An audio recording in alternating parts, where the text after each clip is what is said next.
tayo ng ginataang langka. Bago kayo magluto ng diretso ng ginataang langka, kailangan ihalbos muna nyo. Ihalbos muna yan. Tapos to patitiktikan para maalis yung pinakadagta. Tsaka yung medyo parang malansa na amoy. I-drain to. Saka ayan magigisa. Ganito ang first step ng pagluluto ng ginataang langka.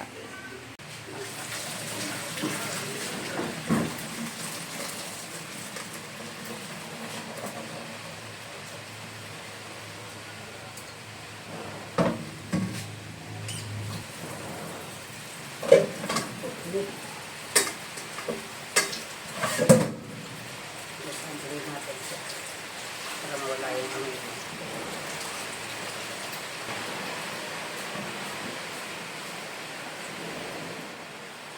Dito rin na maigi. Umpisa na tayo ng pagluluto ng ginataang langka. Salaan po natin apoy sa malakas.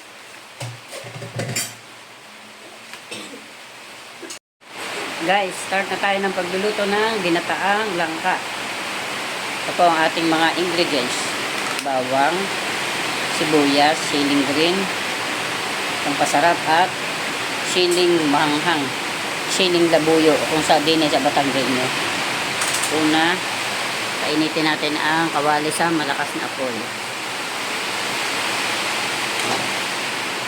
Lagyan natin ng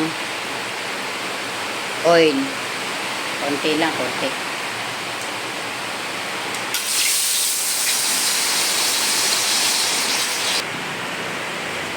Ano muna ay sibuyas, onion.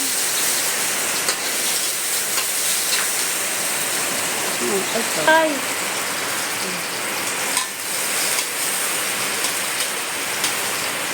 Bango. Sunod ang garlic, bawang, na pinikpik, na binalatan.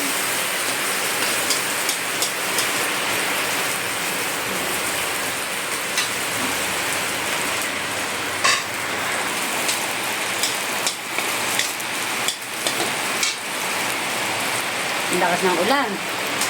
Grabe. Dagan natin ng oil. Mabangon lang lang. Tapos ang siling green.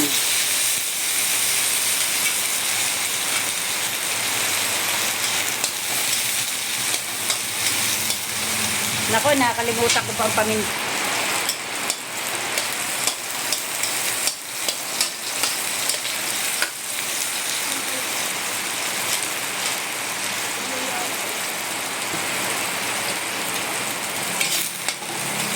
Ayan, pagluto na sila, sunod naman natin ang langka. Inihahalbos muna ito, tapos rin yan. Kalahating kilo lamang muna akong binili. At ang pagkamahal ng binayad ng langka. Ang hirap kasing magbalat, ang dagta.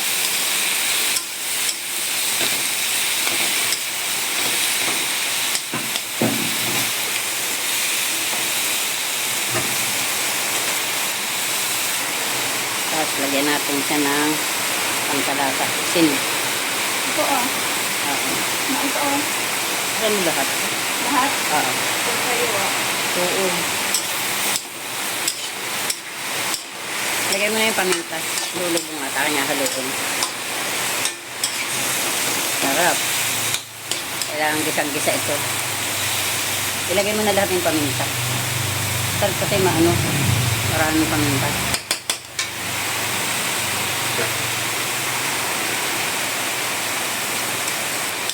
Pag kulang sa paminta, hindi masarap. Sige. Bukasan mo. Baka may stapler. Hindi, ang dami. 4 na balot na paminta at masarap ito sa paminta. Grabe lakas ng ulan.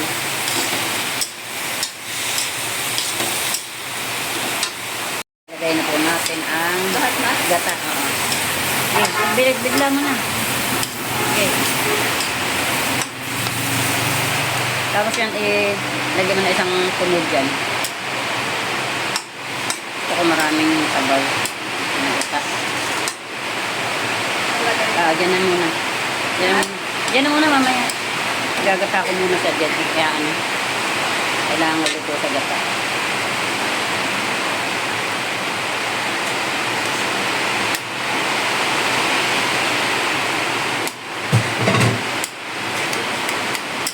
Saka dahil daw sa kwarto, huwag na kayo mag-electric fan. Ang lamig, lakas ng ulan.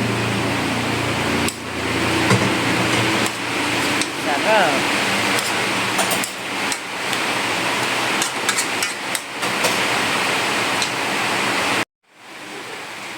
Gawin natin. Pag ito medyo pagpaluto na, saka natin ilalagay itong hinimay na tinapa. Tignan muna natin guys kung ano lasa.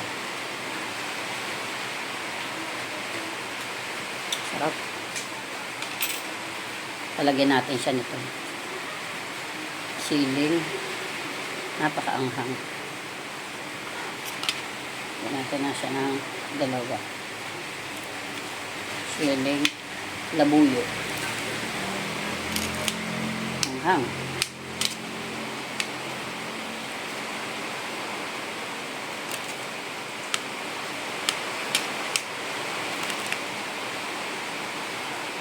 Lagyan natin tatlo para masarap.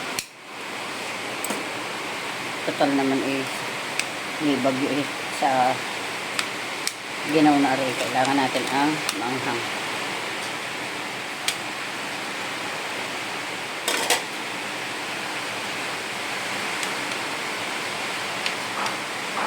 Lagay na natin guys ang hinimay na tinapa at sili.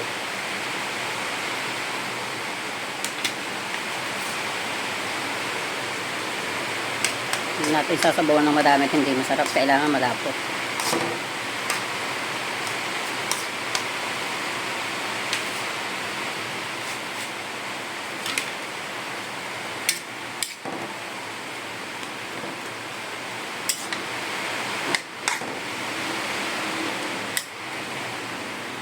Yan muna natin ang apoy guys. Low heat para maluto siyang maigi.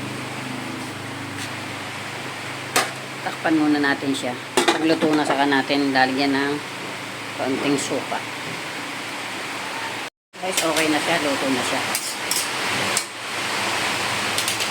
Lagyan naman natin ng kaunting suka.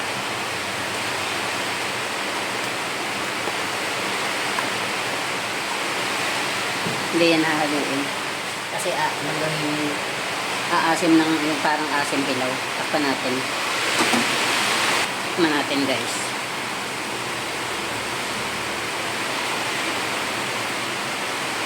Sarap. Pwede na guys. Patayin na natin ang apoy. Sarap, tama na sa lasa.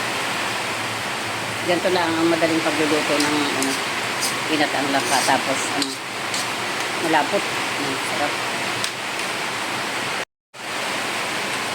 Sarap.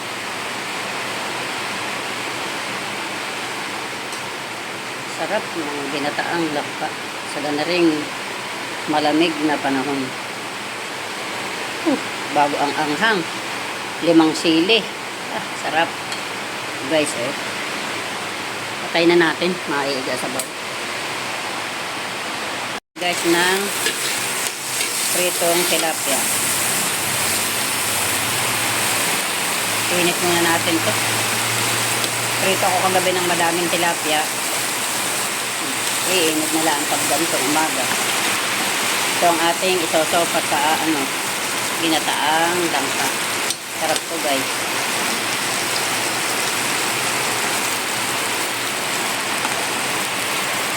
Tapos may sawasawan tayong toyo na may sili.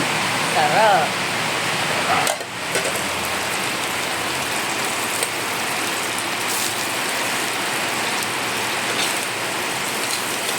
Paggabi din natamihan ko na kasi sa araw ang daming iniluluto. May pangulam ng baby. Ang makatanda. Kaya ganito, iinit na lamang.